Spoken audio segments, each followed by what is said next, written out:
বলেছে যদি এ এত হয় তাহলে এটার ভ্যালু কত। প্রথমত এর ভ্যালুটা আমরা এখানেই ডিমিনিশ করে নিই, তাহলে 2 আর 1 3। ওকে, আমরা 3 দিয়ে করব। তাহলে একটা আছে 3, তারপরে 3 3 9 মাইনাস 3 গুণ 3 আবার 9 প্লাস 3, তাহলে +9 -9 কেটে গেল, তাহলে রইল বাকি এই 3 আর এর ভেতরে 3, তাহলে 3 গুণ 3, ঠিক আছে, কত হলো 9। অপশান যেটা 9 হবে উত্তর সেটাই। দেখি 3 3 6 7 8 9, option A is the correct answer, কোনো প্রশ্নই নেই আর।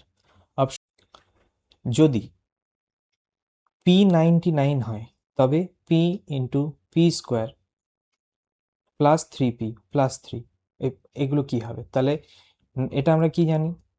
প্রথমত আমরা যদি এটাকে 0 ধরে নিই তাহলে কি হবে? সব থেকে সহজ হবে। আচ্ছা 0 ধরে করি, আমরা জানি 9 9 কেটে গেলে 0 থাকে, তো আমি যদি ধরে নিই 0, 0-র সাথে আমি যেটাই গুণ করি না কেন আলটিমেটলি রেজাল্ট আমার 0 আসবে, তাহলে উত্তর আমার সেটাই হবে যেটায় আর কোনো 9 বেঁচে থাকবে না। তাহলে option B is the correct answer, সবগুলোই নয়। Option B is the correct answer, সবগুলোই নয়। Is that clear?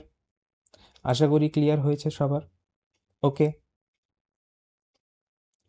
Okay okay, coming to the next question. এটাও খুব ইন্টারেস্টিং কোয়েশ্চেন। কি বলছে? 1/0.4 প্লাস 1/0.04 প্লাস 1 এইভাবে চলতে থাকছে অষ্টম পদ পর্যন্ত, ঠিক আছে। তাহলে আমি আগে দেখি যে 1 আমার ডেসিমেল আমি অ্যাভয়েড করব, তাহলে 1/4 প্লাস 1/4 এইভাবে চলতে চলতে চলতে চলতে আমার অষ্টম পদ পর্যন্ত থাকবে।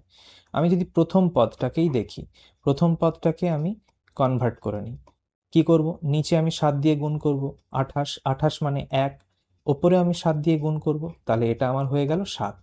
তাহলে এই রকম 7 আমার 8 বার যোগ করতে হবে, তার মানে এরকম, ঠিক কিনা? এরকম, তাহলে কত হচ্ছে? 7 8 56, ঠিক কিনা? তাহলে 56 যখন হচ্ছে, 56 মানে হলো 11, এদের মধ্যে কত হচ্ছে? 11, 11 মানে কত? 2। তাহলে যে অপশানে ডিজিটাল সাম যোগ করলে আমার 2 হবে সেটাই উত্তর। কোনটা? আচ্ছা দেখি, 7 2 9 7 2 9 7 2 9 7 2 9, 5 রইল, হবে না, এটা হবে না।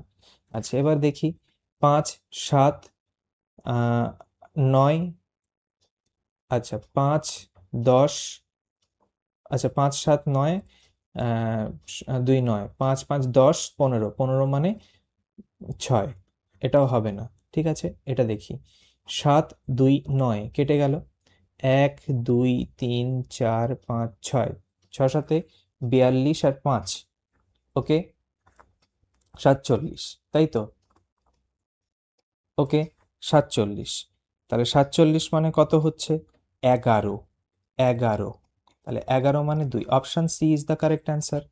Option C is the correct answer. এইভাবেই আমরা অ্যান্সার বার করব। ওকে।